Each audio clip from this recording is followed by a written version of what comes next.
सभी का स्वागत। आपके साथ मैं अभिषेक पांडे। धर्म का नाम और जिहादी काम यह होता है लव जिहाद। क्या किसी को धोखा देकर उसका प्यार हासिल करना और फिर उस पर धर्म बदलने का दबाव डालना या उसे ब्लैकमेल करना, उसके ऊपर अत्याचार करना और उसका शोषण करना, यहां तक कि उसकी हत्या कर देना, क्या किसी भी तरह से जायज है? फेथ इन फायर में आज इसी मुद्दे पर खुलकर चर्चा होगी, क्योंकि लखनऊ के केजीएमयू से यह मुद्दा एक बार फिर से देश की हेडलाइंस में जगह बनाता नजर आ रहा है। लव जिहाद कई राज्यों में इसके खिलाफ कानून भी बन चुके हैं, लेकिन पर्दे के पीछे से चलने वाला ये मोहन बनाम मोहम्मद वाला खेल रुकने का नाम नहीं ले रहा है। तो फेथ इन फायर में आज बात होगी, क्या लव जिहाद की सोच भी पाप नहीं है? क्या मोहम्मद होकर खुद को मोहन बताना और किसी हिंदू लड़की की जिंदगी बर्बाद कर देना सही है?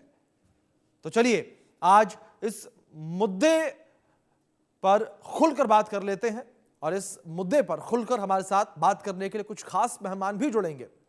उनसे हम समझने की कोशिश करेंगे कि आखिर क्यों लव जिहाद के मुद्दे बढ़ने लगे हैं, आखिर क्यों लव जिहाद जो है इस तरीके से समाज में फैलता चला जा रहा है, समाज का कोढ़ बनता चला जा रहा है।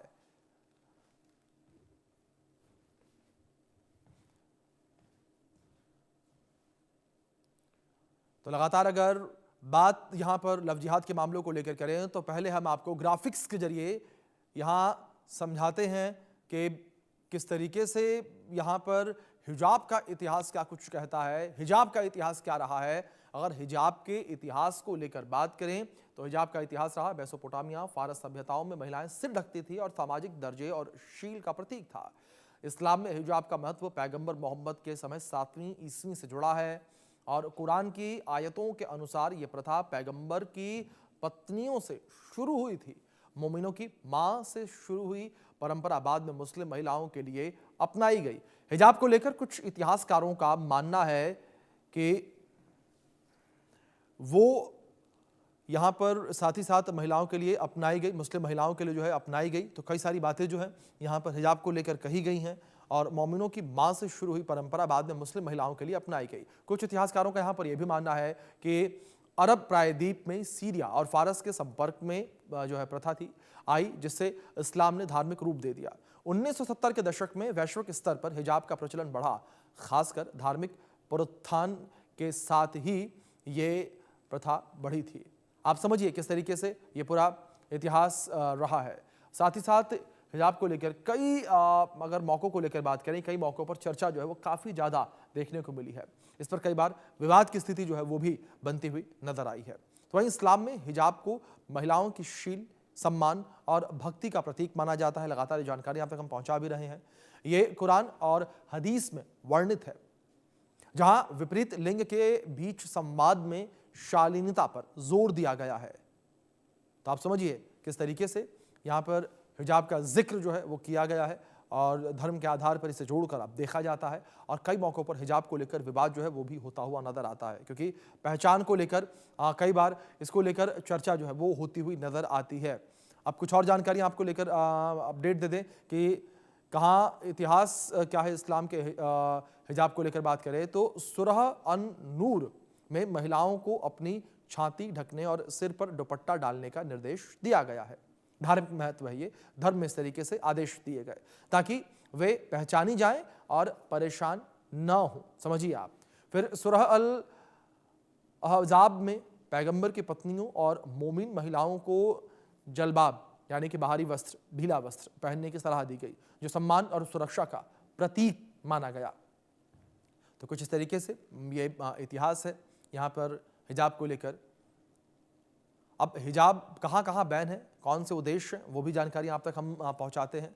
हिजाब जो है वो फ्रांस में बैन है, पूरा चेहरा ढकने पर बैन है। साथ ही बेल्जियम में, डेनमार्क में, ऑस्ट्रिया में, बुल्गारिया, नीदरलैंड्स, स्विट्जरलैंड, जर्मनी, ये वो देश जहाँ पर हिजाब जो है वो बैन है। साथ ही साथ फ्रांस, बेल्जियम, डेनमार्क और ऑस्ट्रिया, ये वो देश हैं जहाँ पर हिजाब बैन है। आप समझिए किस तरीके से कई देशों ने तो हिजाब को बैन ही कर रखा है, वहाँ पर हिजाब पहनना बैन है।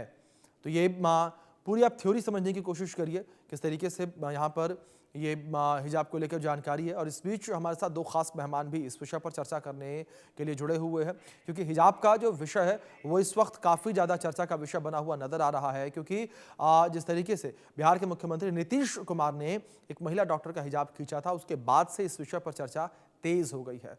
हमारे साथ हिंदू महासभा के प्रवक्ता शिशिर चतुर्वेदी जी जुड़े हैं, हमारे साथ मुस्लिम स्कॉलर मोहम्मद उस्मान जी जुड़े हैं। आप दोनों मेहमानों का बहुत स्वागत है इस चर्चा में। चर्चा की शुरुआत सबसे पहले उस्मान साहब मैं आपसे करना चाहूंगा। उस्मान साहब, आखिर पहचान को लेकर दिक्कत क्या है? क्योंकि अगर हम बात करें कुरान को लेकर तो उसमें भी कहा गया है कि आपकी छाती और आपका सिर ढका होना चाहिए ताकि आपकी पहचान जो है वो सबके सामने आ सके, लोगों को पता चल सके कि आप हैं कौन। देखिए, दरअसल जहां तक इस्लामी नजरिए का ताल्लुक है तो इस्लामी नजरिया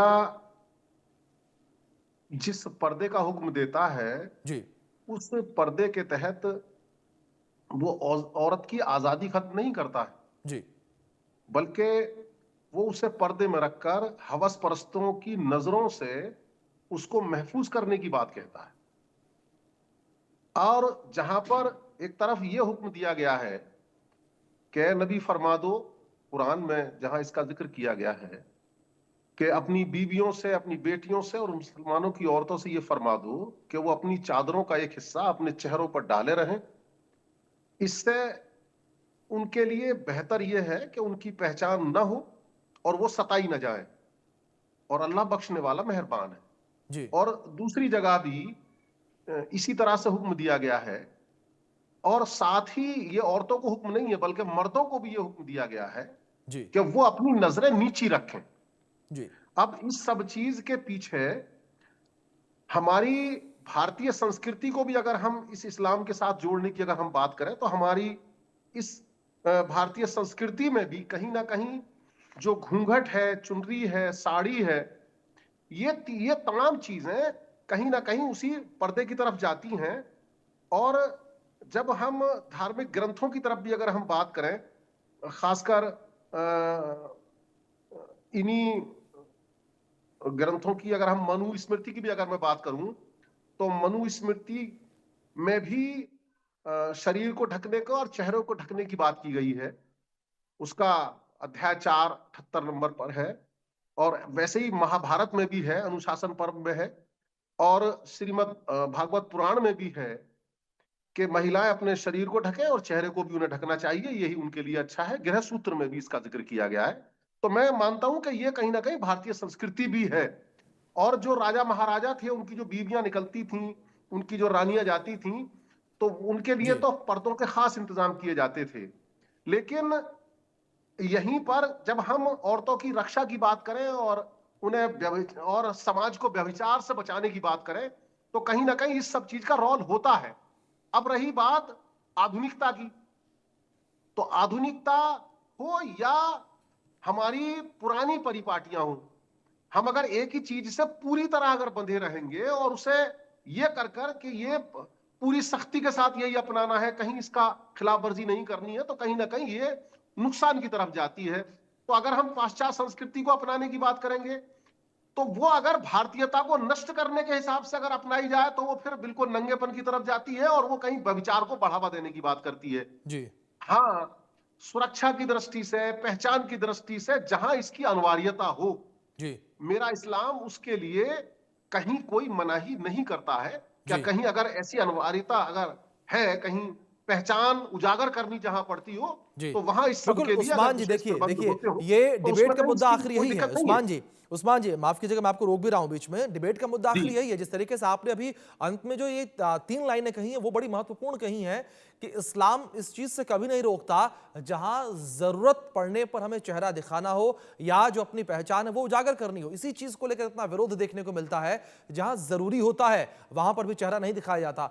ताजा मुद्दा बिहार का, जिसको लेकर एक बार फिर से मुद्दा जो चर्चा का विषय बना कि आप अपना प्रशस्ति पत्र लेने के लिए पहुंच रहे हैं, उसके बावजूद आप अपना चेहरा नहीं दिखा रहे। शिशिर जी, मैं आपका रुख करूंगा, आप किस तरीके से देखते हैं इस लेकिन पूरे आप विषय को? सुनिए जी एक मिनट, जी जी आपने क्योंकि बिहार जरा सा जोड़ दिया ना, तो एक एक चीज, एक जरा सा कमेंट ले लें इस पर। बिल्कुल बिल्कुल, ठीक देखिए, है। वहां पर जबरदस्ती की गई है जी और वो हमारे संविधान के खिलाफ की गई है, वो तो बिल्कुल कानून बिल्कुल तोड़ा गया है। बिल्कुल ये बिल्कुल हुक्म नहीं है। बिल्कुल बिल्कुल, ये ठीक है, हमने ठीक है। इसको गलत उस्मान जी, कंसेप्शन ठीक है, में पेश आपकी कर आपकी दिया बात गया। मानता हूं मैं ये, इस ठीक है, पहचान के लिए दूसरे लोग मौजूद हुए, उनके हिसाब से कर देना चाहिए था। ठीक है, महिलाएं इसके लिए चेक कर लेनी चाहिए थी कि ये वही है कि वो और है। ठीक है, चलिए, ठीक है, मैंने ठीक है, ये आपके कहने कमेंट का मतलब करके रास्ता अब कोई आगे और बढ़ा भी हो सकते सकता हैं। था। ठीक है, शिशिर जी, इसका ये तरीका नहीं है। ठीक है, शिशिर जी से जवाब लेते हैं। शिशिर जी। जी अभिषेक जी, ये मोहम्मद उस्मान जी जो कह रहे हैं, इनकी कुछ बातें तो ठीक है, सामाजिक दृष्टिकोण से ठीक है, जी लेकिन ये कोई शरिया वाला देश नहीं है, इस्लामिक देश नहीं है। यहाँ पर सभी माताओं बहनों को एक जैसा रख के सुरक्षा दृष्टि से सबको एक तरीके से एक ड्रेस कोड होना चाहिए, सबके लिए एक जैसा व्यवस्था होनी चाहिए। हो क्या रहा है, इस हिजाब बुर्के की आड़ में आपराधिक गतिविधियां हो रही हैं। जैसे अभी बम विस्फोट हुआ वहां दिल्ली में, 19 डॉक्टर अभी भी बुर्का पहन के गायब है। ये इंटरनल रिपोर्ट जो बता रही है वो बता रही है, अखबार की न्यूज बता रही है। बुर्का पहन के कहीं पे भी जाके विस्फोट कोई कर दे रहा है, कोई कुछ कर रहा है, हथियारों की सप्लाई कर रहा है, आतंकवादी बम विस्फोट करके बुर्का पहन के भाग रहे हैं।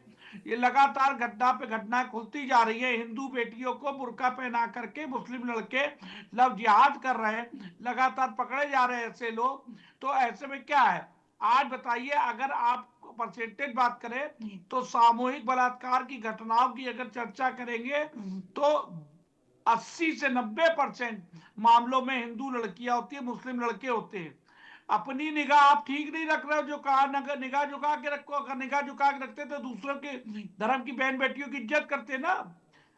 ये आप ही के लिए कहा गया है कि आपके निगाह नहीं ठीक है, तभी तो वहां के लड़के हिंदू लड़कियों का ये इस तरह के सामूहिक रेपों की बात मामले आ रहे हैं, लिव इन रिलेशनशिप के मामले आ रहे हैं। ये क्यों आ रहे हैं? तो निश्चित तौर पे हिजाब और बुर्के पे प्रतिबंध लगाना चाहिए। सुरक्षा के लिए बहुत बड़े पैमाना है, कई मुस्लिम देशों में भी इस पे बैन है, तो इनको अपने ही धर्म के मामले के हिसाब से चलना चाहिए। ये 7 बीबी, 6 बीबी, 5 बीबी, 4 बीबी, ये जो पूरा मसला चल रहा है, इसीलिए कहा गया कि अपनी बेटियों को बचाने के लिए अपने ही धर्म के लोगों से इनको पहनाना पड़ता है, क्योंकि इनके घर में ही गड़बड़ी सब हो रही है। मौसी की लड़की शादी, बुआ की लड़की, बिटिया कहाँ जाएंगी? इनकी बहन बेटी शादी में जाएंगी, ब्याह में जाएंगी, तो वहीं वहीं पर तो निगाह कौन झुका के चल रहा है? तो ये सारे अधिकार इनके जो पुरुषों को दिए गए हैं और बेटियों को अधिकार नहीं दिए गए हैं, उसी की वजह से सब गड़बड़ सड़बड़ हो रहा है। तो ये हिजाब का ये फायदा ये देश की आंतरिक सुरक्षा को लेकर भी खतरा जी है, जी, और निश्चित तौर पे हिजाब पे, बुर्के पे प्रतिबंध होना चाहिए। ठीक है, मैंने आदरणीय प्रधानमंत्री जी को पूर्व में पत्र भी लिखा था, जी और आज भी आपके प्रतिष्ठित चैनल जो देश का बड़ा चैनल है, इसके माध्यम से कहता हूं, कोई निगाह में गंदगी है तो नहीं है अगर आप क्या, तो फिर सबको एक जैसे रहने दो ना। हिंदू बहन बेटियां जाती है, वैसे आपकी बहन बेटियां भी जाएगी, क्या दिक्कत है? जी जी, दिक्कत यहाँ पर है कि मन में चोर है। जी मन में ठीक चोर है, यहीं पर है कि अपनी बहन बेटी को बचा के रखो और दूसरे की बहन बेटी के सामूहिक बलात्कार कराओ। तो ये ठीक सब है, चल रहा है, तो ये सब बिल्कुल खेल अब बंद होना चाहिए। बिल्कुल, जाहिर तौर पर अगर कई आपको सारी बुर्के बातें की इस पूरे विषय को हिजाब की लेकर उठती जरूरत हैं, है तो हमेशा समय इस्लामिक समय पर देश आती में रहती जाके हैं। रहे। जहां एक और शशि जी के द्वारा यहाँ बैन की बात कही जा रही है, तो वहीं पर हराम का जिक्र जो है वो भी किया जाता है। तो ऐसे कई सवाल उठते नजर आते हैं, लेकिन हाँ, एक चीज़ और उठती नजर आती है कि खिमार और जिलबाब जैसी जो चीज़ें हैं समय के साथ बदलनी भी चाहिए। फिलहाल बहुत शुक्रिया आप दोनों मेहमानों का जुड़ने के लिए और अपना कीमती वक्त इंडिया न्यूज़ के साथ साझा